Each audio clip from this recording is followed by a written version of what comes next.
Good morning, live from New Delhi. You're watching DD India Live, India's voice to the world. I'm Shubhendu Ghosh, coming up in the next 30 minutes. Captured Venezuelan leader Maduro arrives in New York after US strikes. Trump says US will run Venezuela and vows strong involvement in energy sector. World leaders largely express concern over US action. Some praise strikes on Venezuela capturing Maduro. India issues advisory to its citizens to avoid all non-essential travel to the country. Britain and France jointly carry out strikes against ISIS targets in Syria. Prime Minister Narendra Modi to virtually inaugurate 72nd National Volleyball Tournament today. Over 1,000 players from across India participating.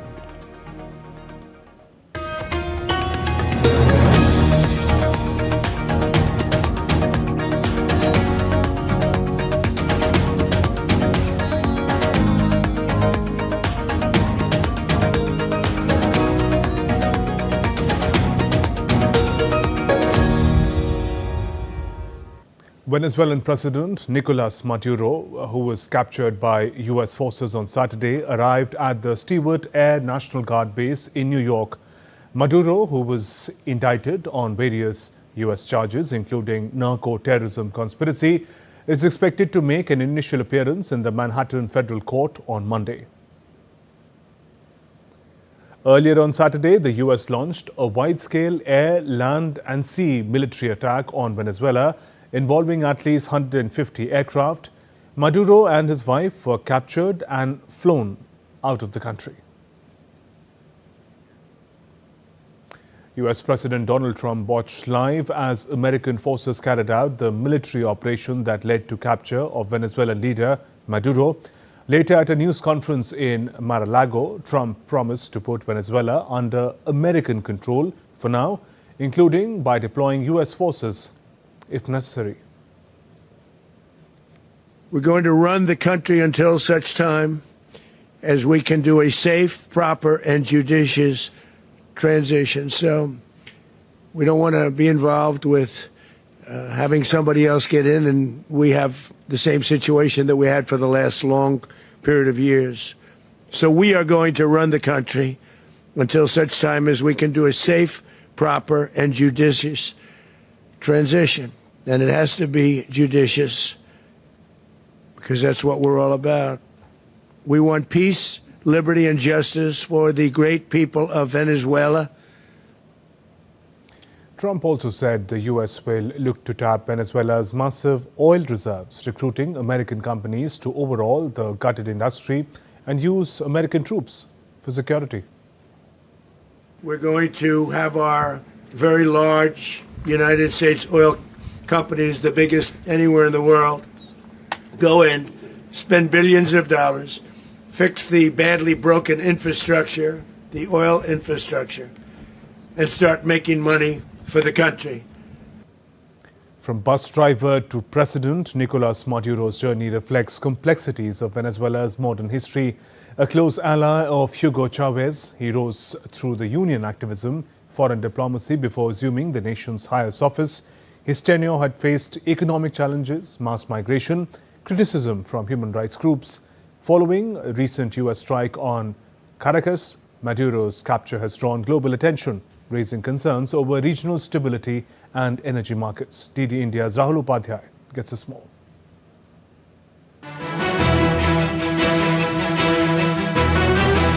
Venezuelan President Nicolas Maduro rose from humble beginnings in Caracas to the center of geopolitical storm. His journey reflects both loyalty to Hugo Chavez, socialist vision, and the turbulence of Venezuela's modern history.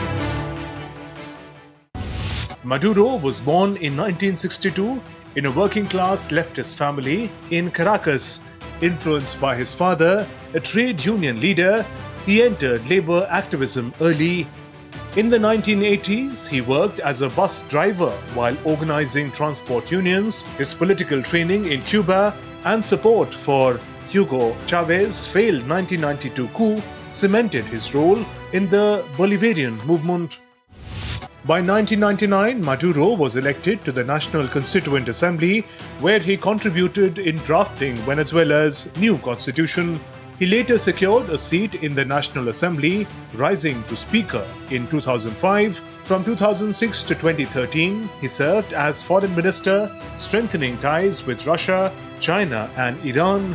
In December 2012, Chavez, battling cancer, publicly endorsed Maduro as his successor. Following Chavez's death in March 2013, Maduro was sworn in as interim president.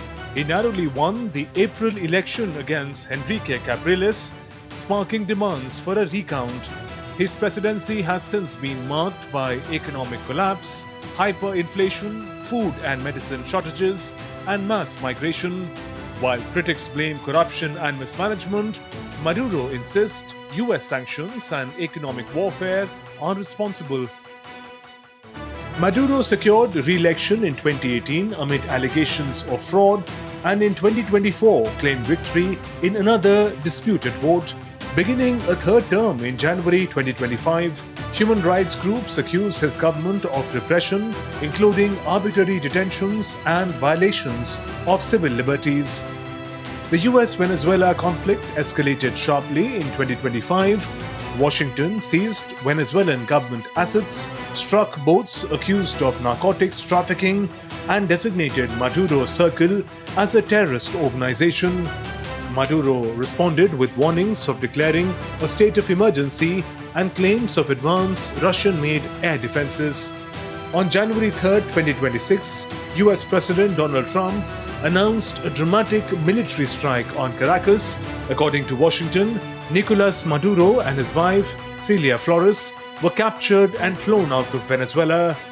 The move has triggered global shockwaves, with regional leaders warning of destabilization in Latin America and OPEC raising concerns about oil market volatility. Maduro's rule has seen Venezuela's oil output plummet, once the backbone of its economy. However, Maduro maintained military loyalty and alliances with Russia, Iran and Cuba until the latest US strike shifted the balance. Rahul Upadhyay's report for DD India. And India has urged its nationals to avoid all non-essential travel to Venezuela after US troops captured the South American country's president, Nicolas Maduro, and took him and his wife to the US following a military assault on Caracas. As per the advisory, all Indians currently in Venezuela were advised to exercise extreme caution, restrict their movements, and remain in contact with the Indian embassy in Caracas through the email ID or the emergency phone numbers as is shown on your screens.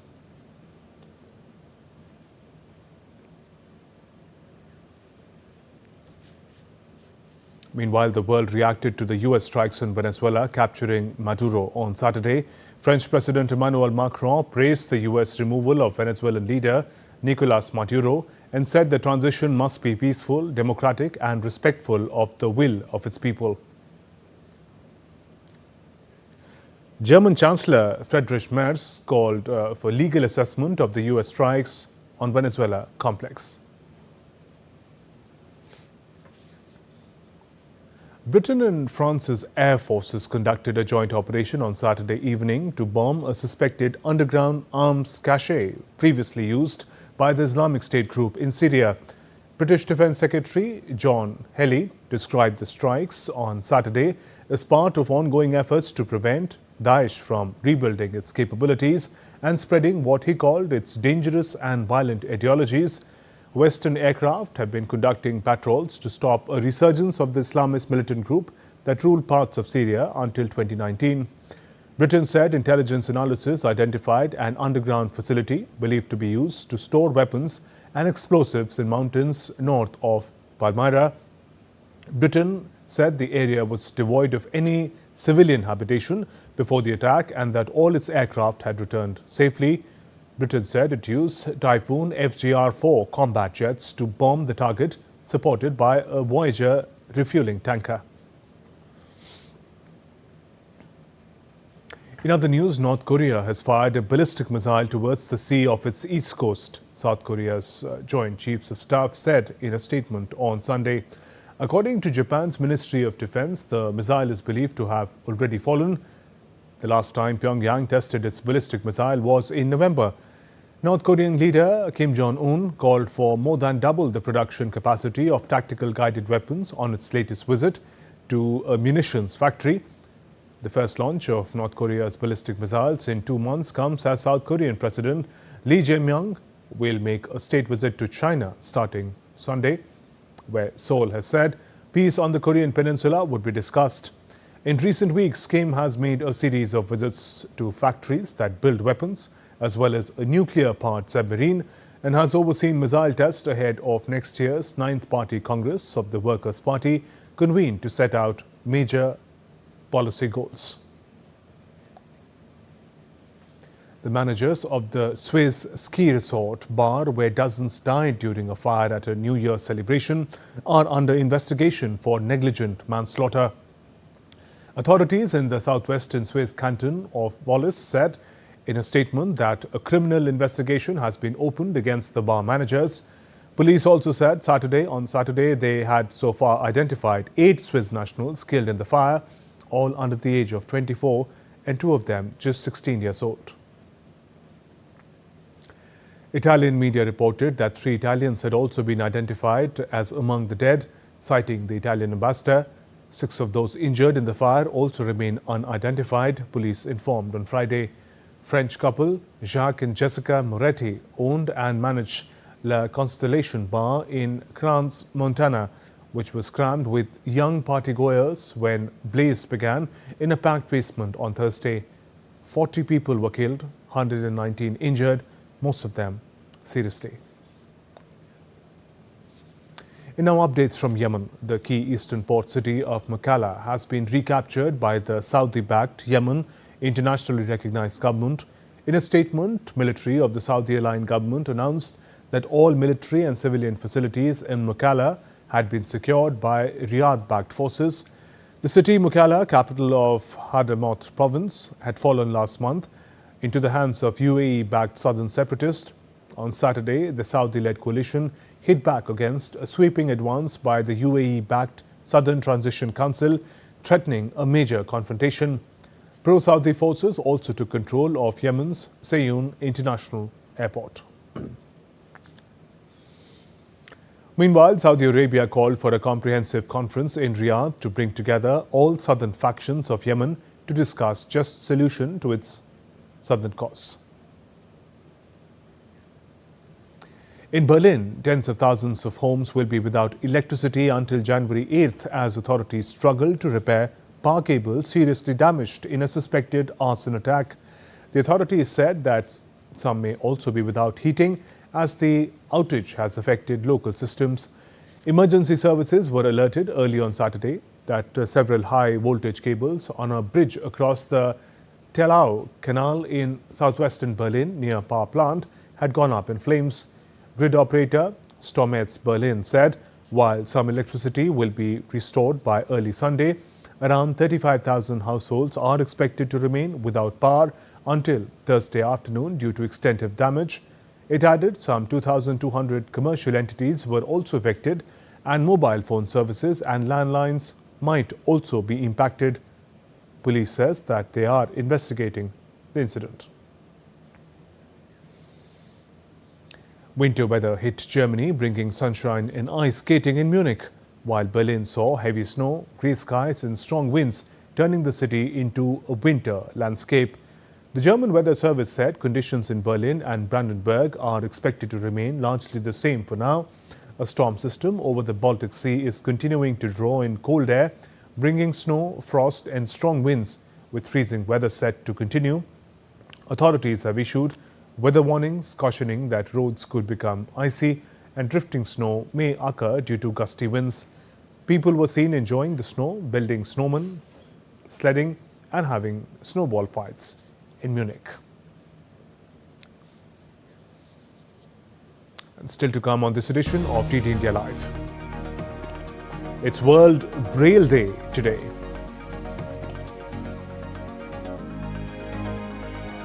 England are 3 down early at Sydney Cricket Ground as Root and Brooke look to rebuild in the final Ashes Test.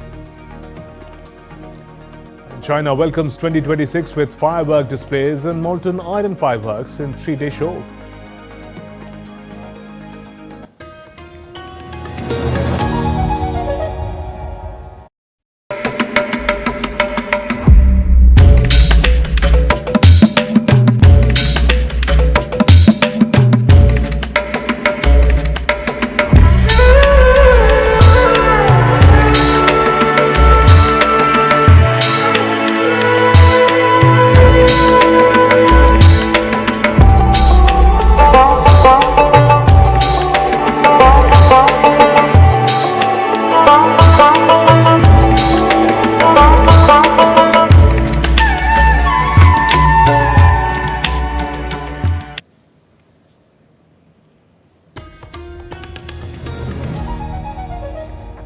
Welcome back. You're watching DD India Live. I'm Shubhendra Ghosh. Underscoring the growing emphasis on strengthening sports infrastructure and promoting athletic development, Prime Minister Narendra Modi will inaugurate the 72nd National Volleyball Tournament today in the afternoon via video conferencing. The inaugural ceremony will be held at Dr. Sampurnanand Sports Stadium, Varanasi. The tournament, being held from 4th to 11th January, will witness participation from across India, with over 1,000 players competing as part of 58 teams representing various states and institutions. The tournament is expected to showcase high standards of competition, sportsmanship and talent in Indian volleyball. The tournament will further enhance the city's profile as a hub for major national events, aligning with its expanding role in hosting significant cultural and sporting initiatives.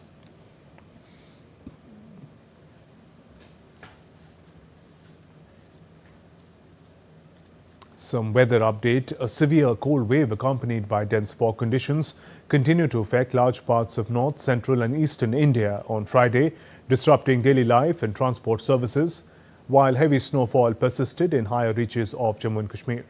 Here's more. Dense fog shrouded several parts of India on Saturday as cold weather intensified, disrupting road, rail and air travel. On the Jabalpur-Nagpur National Highway, thick fog reduced visibility, making the stretch highly accident-prone and forcing drivers to proceed cautiously. Truck drivers who had stopped waiting for conditions to improve said that even with fog lights on, navigating through the heavy mist was challenging. It was not just people driving vehicles, but also pedestrians who struggled to move amid poor visibility. Meanwhile, in Uttar Pradesh's spiritual hub Varanasi, biting cold and light rain enveloped the sacred Ganga on Saturday morning. Despite the cold conditions, many pilgrims thronged the ghats to take a holy dip on the occasion of Paush Purnima. Similar fog conditions prevailed across Lucknow and Patna. In Patna, dense fog disrupted train services, causing delays, leaving passengers waiting on platforms amid the severe cold. Similarly, in the national capital Delhi, a thick blanket of fog enveloped the city with the air quality index recorded in the poor category. Flight delays at Indira Gandhi International Airport also disrupted passenger travel amid low visibility.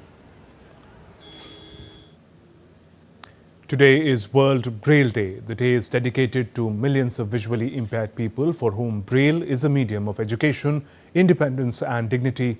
Braille is not just a method of reading and writing, but a bridge to a world of knowledge and opportunity. Braille is more than just a script. It is a bridge between darkness and knowledge.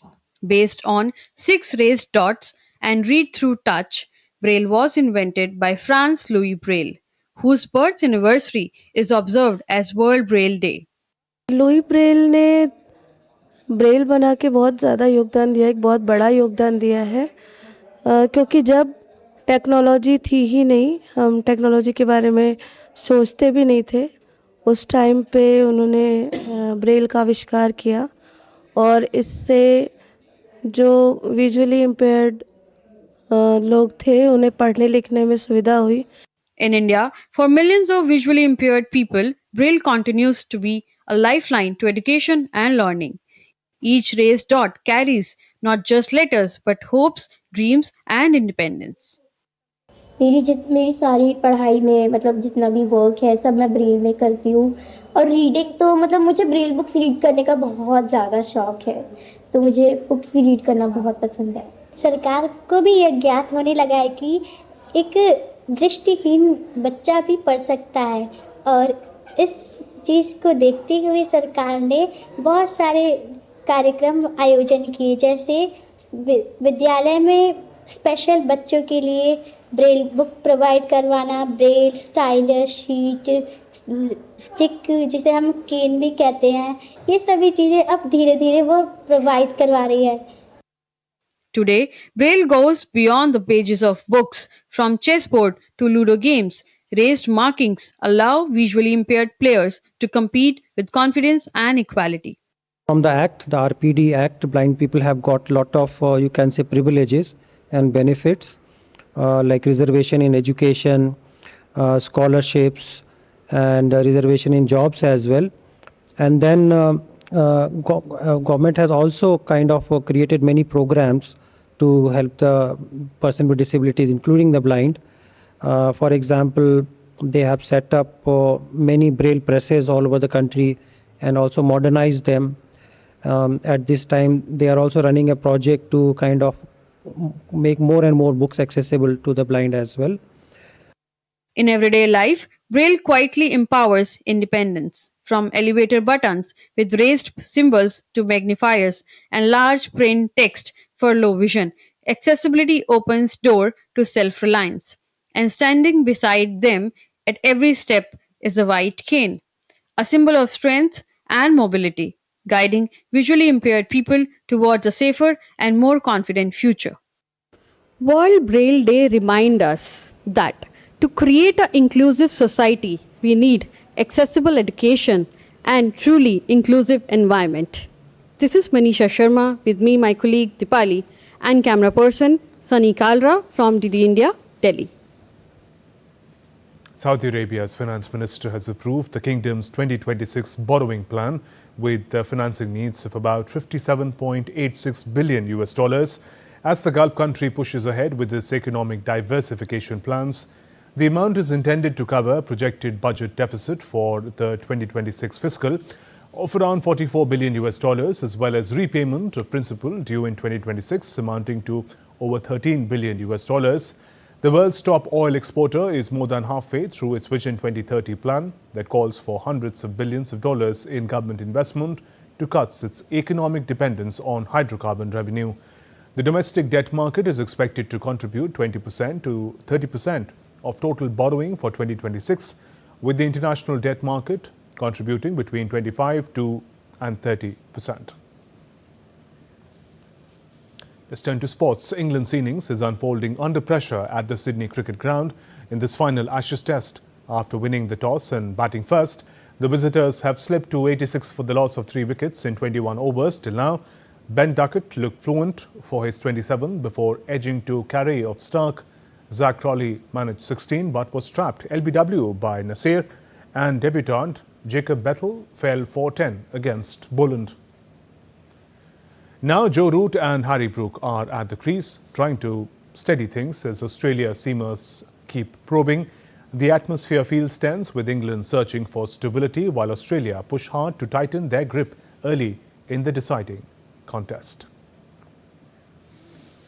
In football, Leeds United will take on Manchester United in the Premier League on Sunday.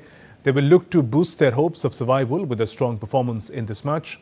The Whites were unbeaten in their 5 matches in Premier League heading into this match. They will look to take advantage of Manchester United's vulnerabilities and grind out a positive result at Elland Road Stadium. Meanwhile, Manchester United are struggling right now as they have picked up just 2 wins from their last 6 matches in all competitions. The Red Devils are unbeaten in their last 6 matches against Leeds United. However, they've been quite inconsistent, and this will be an evenly matched contest. 20 goals have been scored in the last 6 matches between these two teams. Another high-scoring game is on the cards here.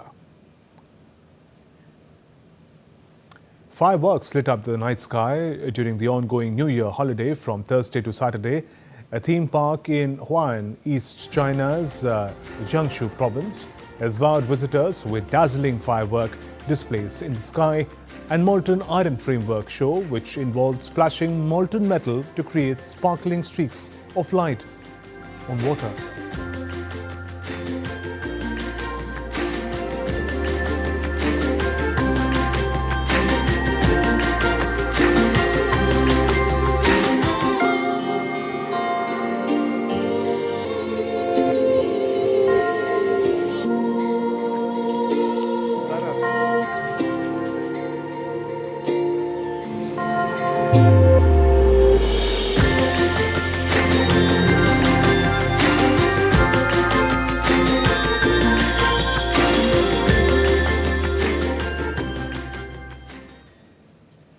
And that's all for this edition of DD India Live. Let us know your thoughts on the news of the day. For those on the go, you can get all the latest news and updates from India and across the world on DD India mobile app.